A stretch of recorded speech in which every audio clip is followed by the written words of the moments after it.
Student welcome to our my channel Rohit strategy. तो आज हम बात करेंगे आपका जो 2022 का बोर्ड एग्जाम का पेपर हुआ था, गणित का पेपर।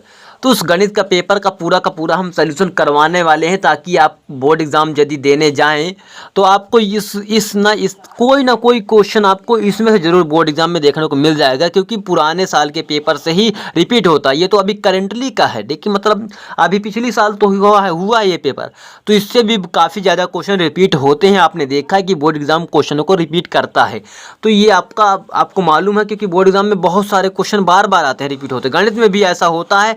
तो यहाँ पे चलिए देख लेते हैं। देखिए आपका जो आप पेपर होगा वो दो प्रकार से होगा।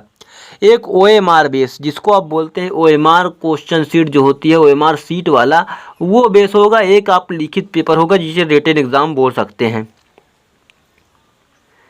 तो दोनों एग्ज़ाम यहाँ ही आपके होने वाले हैं। तो रिटन एग्ज़ाम के आपको OMR के आपको 20 मार्क्स मिलेंगे, 20 अंक मिलेंगे, और रिटन एग्ज़ाम को जो लिखित एग्ज़ाम होगा आपका, उस एग्ज़ाम के आपको केवल और केवल 50 मार्क्स मिलेंगे।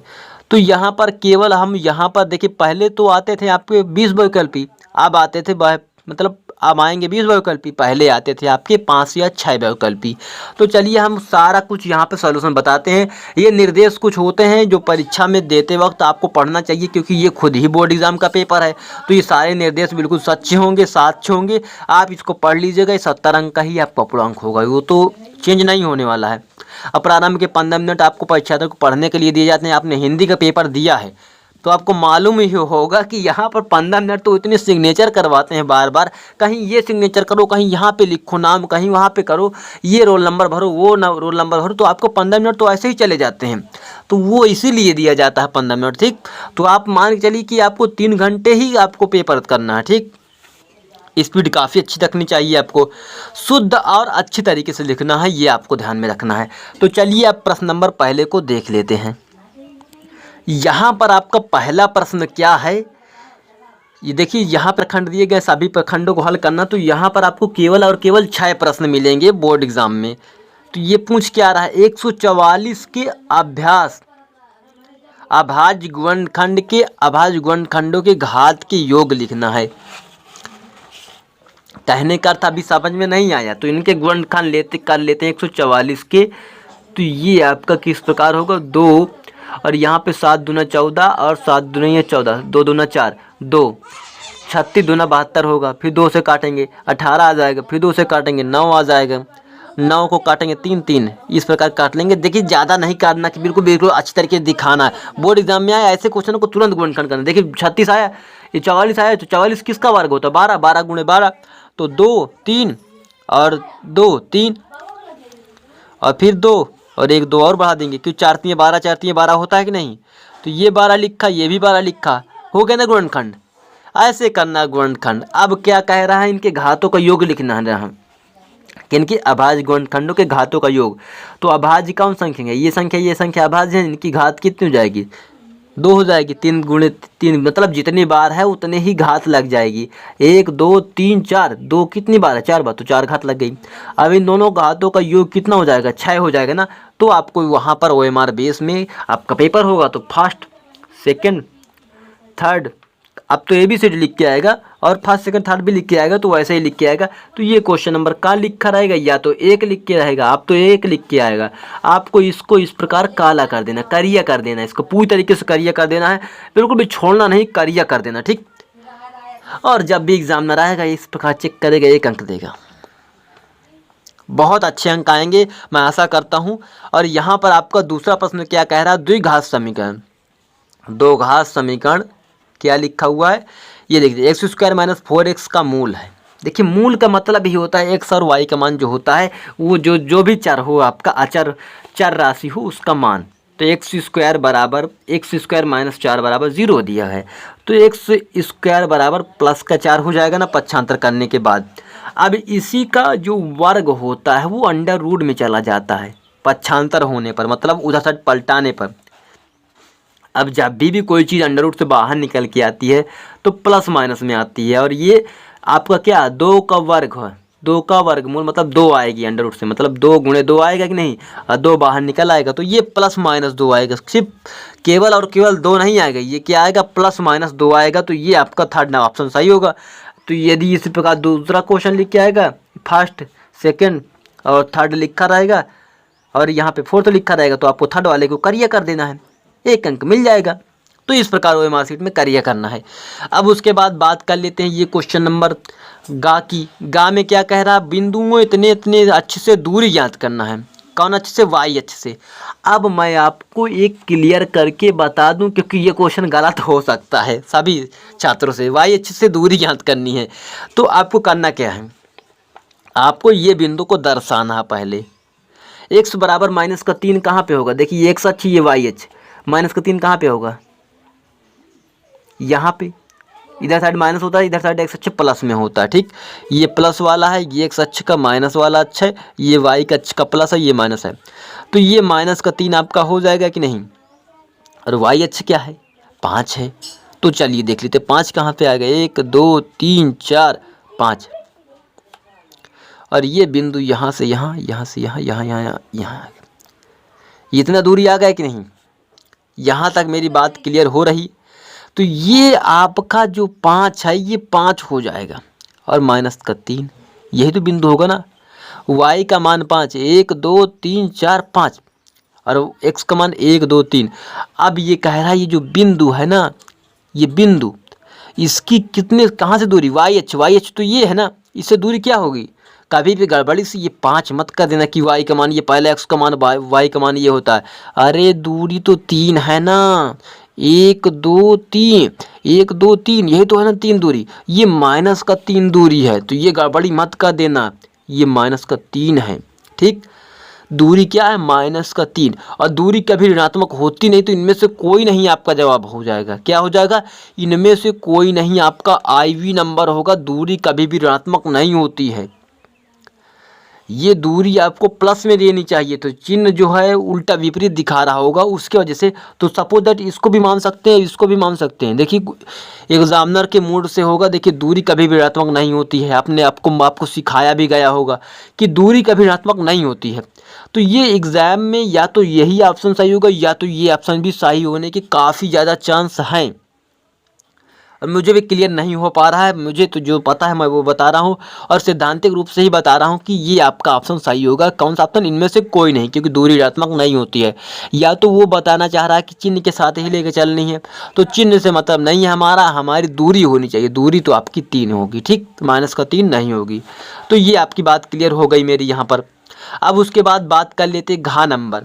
घा नंबर क्वेश्चन में क्या कह रहा है, घा नंबर क्वेश्चन में आपको कह रहा है कि त्रिभुज ABC में AB भुजा इतनी दी गई है, AC भुजा इतनी दी गई है, BC भुजा इतनी दी गई है, तो एंगल B मान ज्ञात करना है।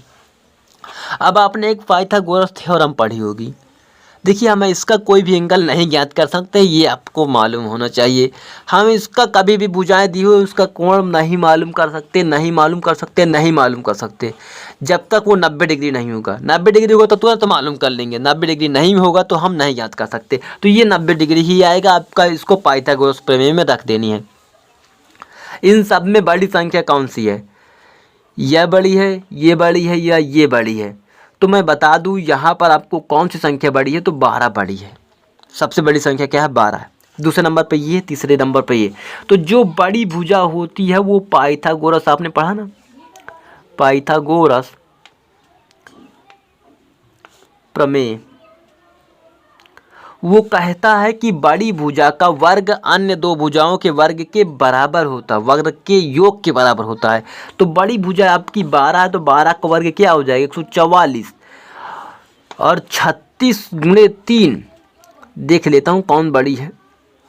6 त्रिक को 18 और 3 त्रिक को 9, 9 1 10, 108। तो सही है, यही 12 ही बड़ी है। उसके बाद इसका वर्ग मतलब 6.3 का 6 मतलब 6√3 का इसका वर्ग करेंगे, मतलब ये दूसरे नंबर पे ये भुजाएं, दो भुजाओं का वर्गों का योग, और 6 का वर्ग करेंगे तो 36 हो जाएगा।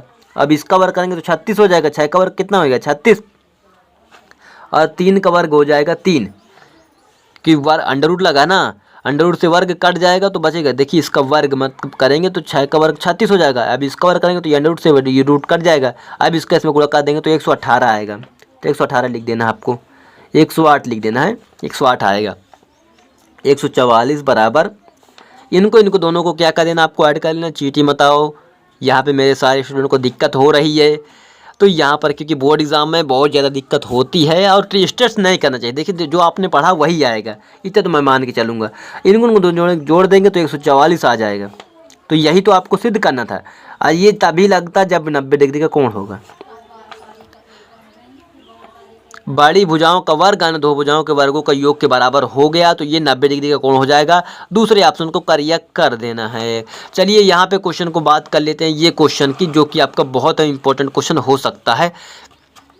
ये ओ बिंदु से ए और पी को दिखाने वाला अवनमन कोण की मान ज्ञात करना है, माप ज्ञात करना है। तो ये अवनमन कोण होगा क्या? यहाँ पे ऑप्शन पहले से ठीक है। जो बालक था जिसका मैंने पेपर लिया है तो उसने टिक कर दिया होगा, गड़बड़ी कर दी है, कोई दिक्कत नहीं है। पर वहाँ पे नहीं करना है आपको, बोर्ड एग्जाम में जाकर कि यहीं पर करना चालू कर दिया, एग्जामिनर आए पीछे से खींच के दिया टाच मचा, फिर ये नहीं करना। देख मतलब कोई भी चीज़ ऐसी नहीं कर देनी कि वहाँ पे मार खा जाओ और रस्टिकेट किए जाओ, क्योंकि रस्टिकेट करने में उनको बिल्कुल भी टाइम लगता है। उनका क्या जाता भाई, तुम्हारा तो 1 साल बर्बाद हो गया और हमेशा के लिए रस्टिकेट कर दिया तो फिर तो 10 पढ़ चुके तुम, हो चुका तुम्हारा 10, हो गया, नैया पार हो गई। ठीक, तो ये नहीं करना है आपको। इनका अवनमन कोण देखना। देखिए उन्नयन कोण जो नीचे से देखा जाता है, अवनमन कोण मतलब जो ऊपर से देखा जाता है। तो ये 45-60 बिल्कुल सही जवाब होंगे। यहाँ पर ये नहीं लिखा था, यहाँ पर 45 लिखा था और यहाँ पर क्या लिखा था, 60 लिखा था। तो यहाँ पर से आपको 90 डिग्री का, यहाँ पे 90 डिग्री कोण बन रहा है, ये 90 का हो जाएगा। और यहाँ पे 60 डिग्री का बना, ये 60 डिग्री का, ये भी 60 डिग्री कोण बना है, ये 90 डिग्री कोण बना ना। यहाँ पे 90-60 कितना हो जाएगा, 90-60 कितना हो जाएगा, 170। तो ये वाला कोण यहाँ पर जो बनेगा, यहाँ पर ये कितना जोड़, एक मतलब त्रिभुज के तीनों अंतःकोणों का योग 180 होता है, 170 तो यही हो गया ना। 90-60 150 हो जाएगा। तो ये आपका 30 बनेगा कि नहीं, ये 30 बनेगा ना, इतना 30 बनेगा। तो ये इतना 30 बन गया। और ये आपका कितना बना है, ये 90 बना है आपका, ये 30 बना है। फिर कहाँ पे, यहाँ पे 30 बना हुआ है आपका। तो आपका कुछ इस प्रकार से मान 45 और 90 डिग्री आ जाएगा। तो ये आपका तीसरा ऑप्शन सही हो जाएगा। आपको इसको करिया कर देना है। अब इसी प्रकार क्वेश्चन नंबर बात कर लेते हैं, जो कि क्वेश्चन नंबर आपका 4 नंबर होगा। इसमें क्या कह रहा है, बहुलक का वर्ग होगा। बहुलक का मतलब जिसकी बारंबारता अधिक हो, तो बारंबारता सबसे अधिक इसकी है। अब इसका वर्ग पूछा जा रहा, तो ये 3 से 5 तक वाला जो होगा 2 नंबर ऑप्शन को करिया कर देना। देखिए कुछ क्वेश्चन ऐसे होते हैं जिनको हल करने की जरूरत पड़ती नहीं, अकल की जरूरत नहीं पड़ती है। बेअकल वाले भी, जैसे पागल लोग भी इसको कर सकते हैं। ऐसा कुछ नहीं, कुछ क्वेश्चन ऐसे मिलते हैं बोर्ड एग्जामों में, उसको हल करने की कोई ज़रूरत है ही नहीं। वो ऐसा देखा क्वेश्चन बस जवाब दे दिया। ठीक, तो कोई गड़बड़ी नहीं। एग्जामिनर भी भाई 7 तरह के पेपर में क्वेश्चन होते हैं, सरल आसान तो दोनों बात एक ही हो गई। मतलब आसान क्वेश्चन भी होता है और बोर्ड एग्जाम में कैसे क्वेश्चन होते हैं आपको बिल्कुल कठिन भी होता है। 1-2 क्वेश्चन दे दिया जाता है, क्योंकि आप 70 में 70 ना मार दें वहाँ पर। ठीक, जो एग्जामिनर आपने देखा ट्रेंड में यूट्यूब पर वीडियो चल रहा है 70 में 70 अंक कैसे लाएं, तो वैसा भी हो सकता है कि 70 में 70 ना मार दें, इसलिए कुछ क्वेश्चन को ऐसे रखता है। पर फिर भी जो भी टॉप करता है लड़का ना, वो हमेशा 70 में 70 ही लाता है। गणित में 100 में 100 लाता है, बिल्कुल आसान सी बात है। और बहुत आसान होता है गणित में 100 में 100 लाना, और सब विषय में तो कठिन होता है। पर गणित में मैं दिल से कहता हूँ 100 में 100 लाना बिल्कुल आसान होता है, क्योंकि लाने वाले समय पर मैं आपको दिखाने वाला हूँ ऐसा रिजल्ट जिस छात्र के 100 में 100 होंगे, शायद मैं दिखाऊंगा आपको, उसको जरूर मिलवाऊंगा आपसे। तो यहाँ पर चलिए आप बात कर लेते हैं क्वेश्चन नंबर दूसरे की। देखिए पहला क्वेश्चन तो हो गया, 6 विकल्पी हो गया। चलिए क्वेश्चन नंबर दूसरा देखते हैं, उसमें क्या सॉल्यूशन करना है आपको। तो दूसरा क्वेश्चन में पहले ही मिल गया 2 चर वाला रैखिक समीकरण युग्म। अब चलिए इसको स्टार्ट करते हैं। अब यहाँ पे आपको क्या करना है, 2 चर वाले रैखिक समीकरण युग्म, इसमें के का मान ज्ञात कर रहा है। के किस मान के लिए, 3x² 3x + y, और यहाँ पे इतना दिया गया है और ये दिया गया है। तो इनमें कोई हल नहीं होने की शर्त क्या होती है आपकी, a1/a2 बराबर b1/b2 बराबर नहीं है c1/c2 के। तो ये आपका कोई हल ना होने की शर्त है। तो कोई हल ना होगा तो इसकी शर्त क्या होगी, ये हो जाएगी। तो यहाँ पर a1 का मान कितना, 3 दिया हुआ है, तो ये रख दीजिएगा आपको। ठीक, 3। a2 का मान क्या दिया है, 2k-1, ये तो दिया है ना 2k-1, ये देखिए a2 का मान। और यहाँ पे a1 का मान मतलब b1 का मान कितना है, बराबर b1 का मान आपका y है, मतलब y क्या है, 1 है। और b2 का मान क्या है, k-1 हो जाएगा। यहाँ तक क्लियर हुई मेरी बात। अब यहाँ से के का मान ज्ञात कर लेना है। इसका इसमें गुणा करें, इसके गुणा करें, आपका के का मान आ जाएगा। इसका इसमें गुणा करेंगे तो 3k माइनस 3, ये तो हो जाएगा। इसके इसमें गुणा कर देंगे तो 2k माइनस 1, ये 2k से ये 3 की इधर पक्षांतर कर लेंगे, घट जाएगा तो k बस बचेगा कि नहीं। ये माइनस का 3 है, उधर साइड प्लस में 3 में चला जाएगा, तो यहाँ पर ये माइनस का 1 प्लस का 3, तो के बराबर क्या हो जाएगा आपका 2 आ जाएगा। तो ये आपका के का मान ज्ञात कर लेना, ठीक। तो इस प्रकार से आपको ये सवाल लगा लेना है। उसी प्रकार ये भी सवाल लगा देना। देख लीजिएगा, त्रिभुज ABCDEF दो समरूप त्रिभुज हैं। समरूप त्रिभुज में क्या होता है, एंगल समान होते हैं। देखिए ये बताया जा रहा है कि एंगल A बराबर और एंगल B, देखिए ये दोनों त्रिभुज क्या है, समरूप हैं। दिखा रहा हूँ मैं आपको बिल्कुल आसानी से। समरूप त्रिभुज ABC समरूप है, DEF ऐसा दिखाया जा रहा है कि ये दोनों त्रिभुज क्या हैं, आपस में समरूप हैं। अब बिल्कुल आसानी से मैं ज्ञात करवा सकता हूँ क्या क्या होता है। जब भी ऐसा दिखाई दे आपको, समरूप त्रिभुज दिखाई दें, तो उसको क्या करना है, चलिए मोड़ लेता हूँ पेज मिनट तक, ताकि आपका ये मुड़ के पूरी तरीके से मुंद न जाए, पूरे तरीके से बंद ना हो जाए कि आपको दिखाई नहीं दे क्वेश्चन है। जब क्वेश्चन में ना दिखे तो आप करेंगे कैसे ना। तो यहाँ पे देखेंगे ना, तो A बराबर क्या हो जाएगा, एंगल A बराबर एंगल D के हो जाएगा। ये एंगल के बराबर ये वाला एंगल, ये वाले एंगल B बराबर एंगल A के। यही तो समरूप कसौटी है, एंगल C बराबर एंगल F के, ठीक।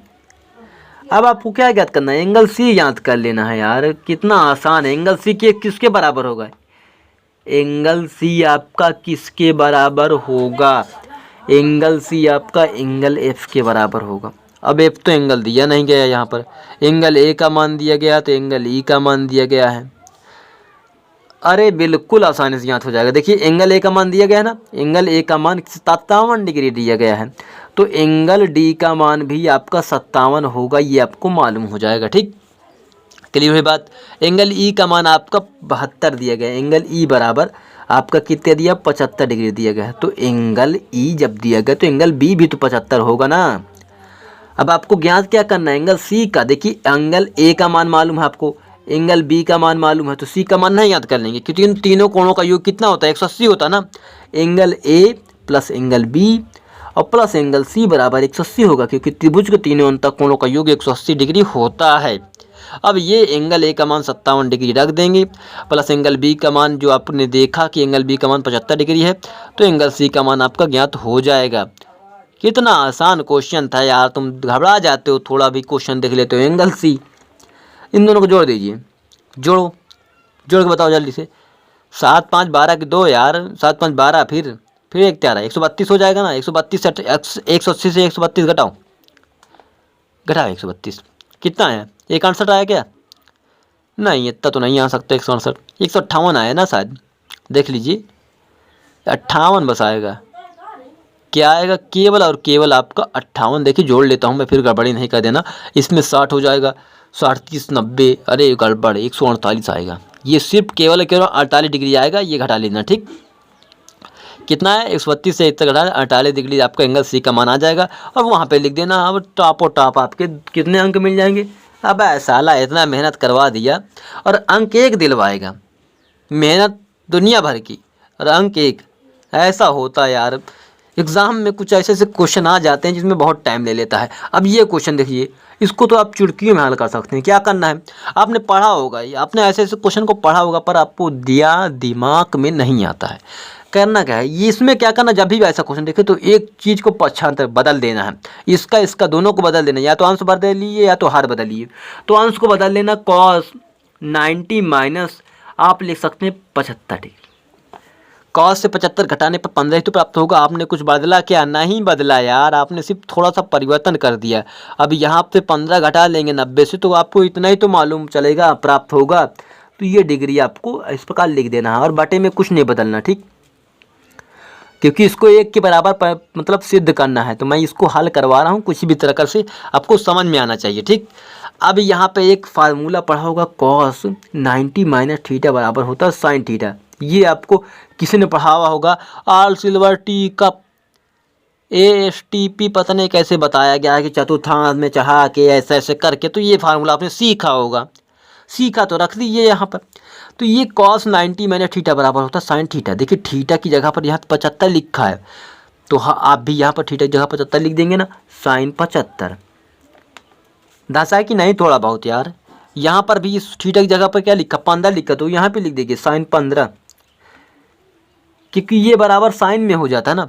और बटे में क्या लिखा यार, कट गया पिट गया लुट गया, आ गया एक आंसर। प्लस में आप कोई भी चिन्ह को इधर उधर लिख सकते हैं, कोई दिक्कत नहीं। देखिए प्लस प्लस में दोनों चीज़ है एक जैसे समान दिख रही है कि नहीं। 2 + 3 बटे 3 + 2 काटेंगे तो एक ही तो आएगा ना यार, काटेंगे तो एक ही तो आएगा ना। इस प्रकार इसको भी काट देंगे तो एक आ जाएगा। और यही चीज़ आपको सिद्ध करनी थी, दिखाना था। और ये मेरे को क्वेश्चन नहीं समझ में आया यार, मैं कितना भी कोशिश कर लूँ मुझे नहीं समझ में आ सकता। ये कहाँ से दिया, क्या दिया, वर्ग 35 कामा 55 का वर्ग चिन्ह ज्ञात कीजिए। कहाँ से लाऊं मैं यार वर्ग चिन्ह, ये कौन से वर्ग की बात कर रहा, कौन सा वर्ग चिन्ह की बात कर रहा, नहीं पता चल रहा मुझे। मेरा सर फटा जा रहा, वर्ग चिन्ह मैं ज्ञात कैसे करूं, नहीं ज्ञात कर सकता। ये क्वेश्चन आप खुद देख लीजिए, जिसको स्टूडेंट को आता हो मुझे खुद पढ़ा दीजिएगा, मुझे बहुत खुशी होगी, क्योंकि मुझे नहीं आता ये क्वेश्चन।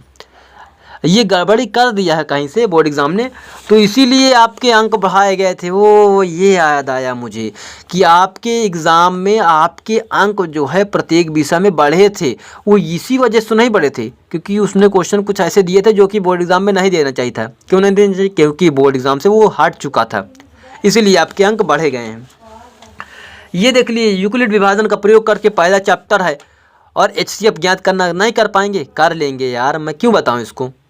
अब यहाँ पे के का मान ज्ञात करने के लिए आप समीकरण दिया गया है, मूल समान है, मूल बराबर है, मूल जब भी बराबर होगा डी का मान 0 के बराबर होगा। डी का मान मतलब क्या, b² - 4ac विविध कर 0 के बराबर होगा। a का मान ये, b का मान ये, और अरे रुक चल यार देख लेने दे, a का मान ये, इसका गुणा करवा देना तब मिलेगा b का मान। ठीक, ये नहीं ज़बरदस्ती में मार दिया, ये तान दिया। चल दिखाता हूँ मैं अभी तुझको। चलो देखो यार, तुम भी क्या याद करोगे, तुम तो मेरे दोस्त हो चुके हो, जब से मैं तुम्हें पढ़ा रहा हूँ तब से तुम मेरे दोस्त हो चुके हो। यहाँ से यहाँ गुणा करवा देंगे, प्लस का k बराबर 0।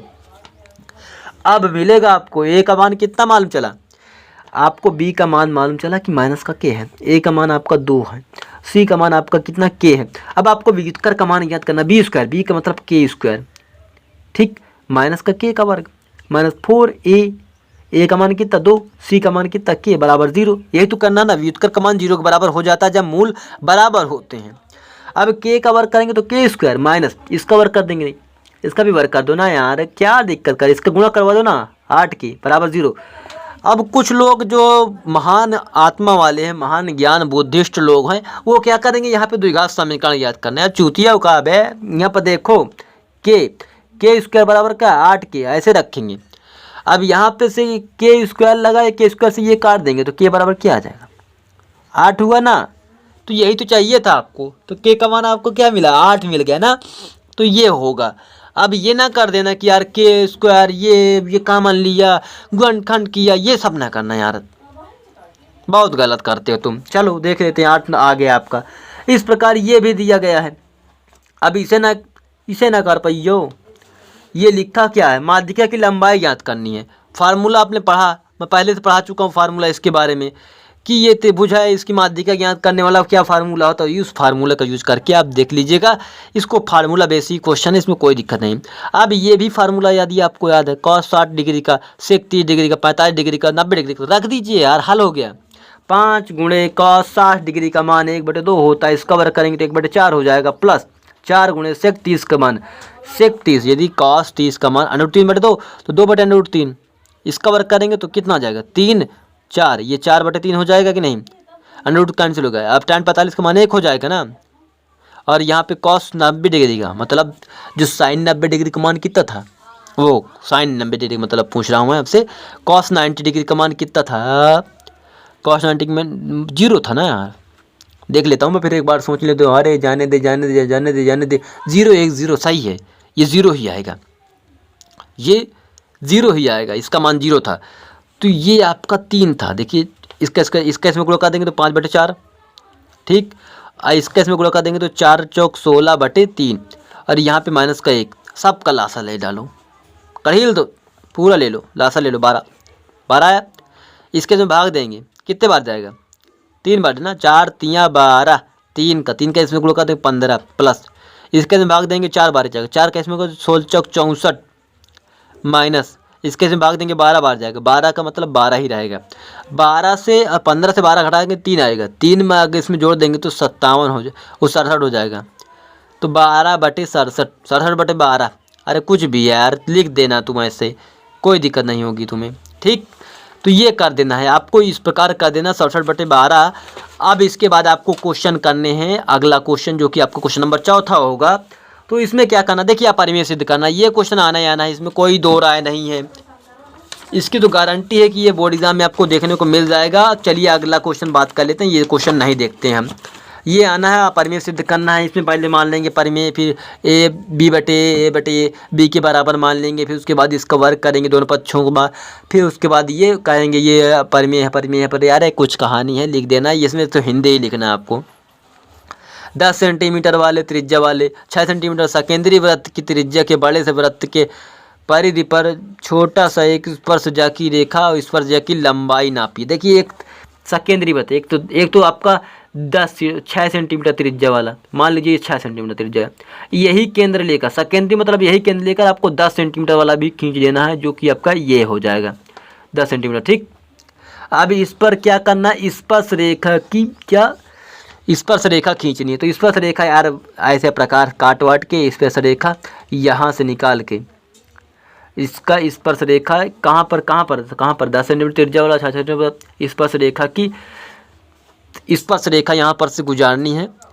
तो आप गुजार लेंगे, आसानी से गुजार लेंगे। ये वृत्त से संबंधित क्षेत्रफल से नहीं, सॉरी, वृत्त से संबंधित क्षेत्रफल बता रहा हूँ आपको। ये आपका उसमें से रचना चैप्टर से है, इसको हल कर लेना। मैं इसको पहले से पढ़ा चुका हूँ, रचना चैप्टर ऑलरेडी। बहुत अच्छे क्वेश्चन इसमें से आते हैं, 6 अंकों में 4 अंकों में देखने को मिल जाते हैं, 2 अंकों में आया है, बहुत ही हमें उल्लू बना रहा।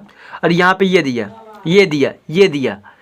अब यहाँ पर आपको x1 का मान कितना दिया, y1 का मान 3 दिया है, x2 का मान -4, y2 का मान 6, यही तो दिया है। अब m1 का मान कितना दिया गया है 2, m2 का मान कितना दिया 1, यही तो लिया है। अंतःखंड अंतर विभाजन का फार्मूला लगाइए, x और y का मान निकालिए, x बराबर हो जाए m1 × x2 plus m2 x1, m1 plus m2, यही फार्मूला लगा देना। y बराबर भी इसी प्रकार लगाना, y m1 y2 plus m2 y1 बटे m1 प्लस m2, इस फार्मूले में रख देना। आपको ये वैल्यू जी आपका ज्ञात हो जाएगा। स्क्रीनशॉट ले लो और क्वेश्चन का भी स्क्रीनशॉट ले लो कि इस क्वेश्चन को मैं लगा लूँगा पहले से, ये देख लीजिए। अब यहाँ पे क्या करना, आपको इसका क्षेत्रफल ज्ञात करना। देखिए ये त्रिज्यखंड, पहले पूरा बराबर वाला त्रिज्यखंड का क्षेत्रफल ज्ञात कर लेना है, फिर छोटा वाला ज्ञात कर लेना है। पहले पूरे त्रिज्यखंड का क्षेत्रफल ज्ञात कर लेना है, फिर छोटे वाले का। देखिए छायांकित भाग का क्षेत्रफल हम ज्ञात करना है, ये छायांकित भाग। पहले यहाँ से लेकर यहाँ पर जो त्रिज्यखंड बन रहा है, त्रिज्यखंड ही है तो इसको हम बोलते हैं ऐसे वाला θ/360 πr², इसका क्षेत्रफल ज्ञात कर लेना है, ठीक। आपकी बात देखो θ बराबर 30 ही रहेगा हमेशा। एक बार की त्रिज्या आप लगा लेनी है 7, यहाँ पर एक बार त्रिज्या कितना 7 का, ठीक। दोबारा त्रिज्या क्या लगा देनी है 3.5 लगा देनी है, ठीक। और जो 7 वाली आए त्रिज्या क्षेत्रफल, उसमें से ये छोटी वाले को घटा देंगे। तो ये देखिए बड़ा वाला त्रिभुज का क्षेत्रफल, इस त्रिज्यखंड का क्षेत्रफल से छोटे वाले को घटा देंगे तो आपको मान जो होगा वो आ जाएगा बिल्कुल आसानी से। तो इस प्रकार से ये क्वेश्चन आपको कर लेने हैं। देखिए ये क्वेश्चन नंबर आपका 4 हो जाएगा, जो कि 2 अंक वाले क्वेश्चन थे, बहुत आसान क्वेश्चन थे। मैंने एक रिव्यू दिखाया आपको कैसे क्वेश्चनों को करने थे। अब यहाँ पर ये देखिए, यहाँ पर भी क्या कह रहा है, हेक्टेयर माध्य समांतर माध्य निकालना है, तो निकाल लीजिएगा। ये क्वेश्चन मैं ऑलरेडी करवा चुका हूँ, इंपॉर्टेंट क्वेश्चन है, देख लेना यार। अब यहाँ पे ये क्वेश्चन भी दिया गया है, रचना चैप्टर से आया हुआ है। यहाँ पर ये भी एक त्रिभुज खंड है, ये संगत भुजाओं, इतने भुजाओं पर एक चंद्र। तो ये संकेत में लिखना सारा कुछ बातें हैं। यहाँ पे एक 7 भुजा वाली लकड़ी के घर एक महत्तम गोला बनाया जाता है, इसमें छिल्ली लड़की के आयतन का बताना है, छिली हुई लकड़ी का आयतन बताना है, ठीक। तो ये आपको देख लेना है। ये सारे के सारे क्वेश्चन को आप स्क्रीनशॉट ले सकते हैं, इन क्वेश्चनों का आप स्क्रीनशॉट ले सकते हैं। बहुत ज़्यादा इंपॉर्टेंट क्वेश्चन है, इनको हल कर लेना। देखिए इसके लिए मुझे समय नहीं है, आप इसको हल कीजिए स्वयं से, ताकि आपको अच्छी तरीके से समझ में आए। देख लीजिए कि ये भी माध्यिका ज्ञात करवा रहा है और F1 F2 का मान माध्यिका दिया गया है, बारंबारता भी दी गई है, बारंबारता कुल योग। तो आपको यहाँ पर से क्या याद कर लेना है, इसका F1 F2 का मान याद कर लेना। बहुत आसान क्वेश्चन यार दिया था 2022 के पेपर में, पर कुछ क्वेश्चनों को दिया था जो कि ये उससे खुद ही गलत हो गए होंगे। ये ग्राफिक विधि से निकालना है x और y के मान, एक अक्ष पर ग्राफ पर इसको निर्देश में दर्शाना है। कितना आसान था यार। देखिए मूलों का जो जो क्वेश्चन बहुत ज़्यादा मतलब कठिन होना चाहिए था उसको यहाँ पर दिया गया है। देखो कितना कठिन है। 2 अंकों का योग इतना, उनका व्युत्क्रमों का योग इतना है, संख्याएं याद कीजिए। अरे यार कैसे कैसे क्वेश्चन बनाता है यार। ये क्वेश्चन को 2 अंक में होना चाहिए था, पर दे दिया। आपको ही तो फायदा है, 6 अंक में आया है। ये भी देखिए उन्नयन कोण अनमन कोण लगा के हल कर लीजिए, तोड़ डालिए फोड़ डालिए, दोनों ही वही क्वेश्चन थे यार। इसमें तो छोड़ दे, यदि कोई बच्चा इसको नहीं पढ़े एप्लीकेशन किसका ट्रिग्नोमेट्री के अनुप्रयोग नहीं पढ़े तो यार पढ़ लेना यार। दोनों क्वेश्चन में फंसा लिया था इसने, ये भी वही क्वेश्चन, ये भी उसी चैप्टर से क्वेश्चन। अब तो फंसना तो जरूरी है यार। यदि नहीं आते तो दोनों चैप्टर से, चैप्टर नहीं पढ़ा आपने तो एक भी क्वेश्चन नहीं कर पाएंगे, गारंटी ली है। तो फिर से मिलते हैं नेक्स्ट वीडियो में यार। पेपर खत्म हो गया, पेपर खत्म हो गया, पूरा रिव्यू देख लिया आपने तो ये जरूर पढ़ लेना है। ये क्वेश्चन बिल्कुल चूतिया सा क्वेश्चन है, ये भी चूतिया क्वेश्चन है, बिल्कुल आसानी से कर लेंगे। देखिए 6 नंबर में जो क्वेश्चन आते हैं वो बहुत चूतिया क्वेश्चन होते हैं। अभी तक मैंने देखा इतने अच्छे अच्छे क्वेश्चन मिल रहे हैं, तो वहाँ पर मैंने कहा ऐसे क्वेश्चन देना चाहिए ताकि बच्चे भी पढ़ें अच्छे तरीके से। पर यहाँ पे मुझे देखकर बहुत ज़्यादा यार, देखिए solve do all solve parts. तो यहाँ पर ये क्या होता है, ये इंग्लिश में भी होता है, आपको मिलेगा। केवल हिंदी का पेपर होता है जो इंग्लिश में नहीं होता, और इंग्लिश का पेपर होता है जो हिंदी में नहीं होता। कितनी खुशी की बात है यार। फिर से मिलते हैं नेक्स्ट वीडियो में जिसमें हम नेक्स्ट लेवल की बात करेंगे। तब तक के लिए जय हिंद जय भारत।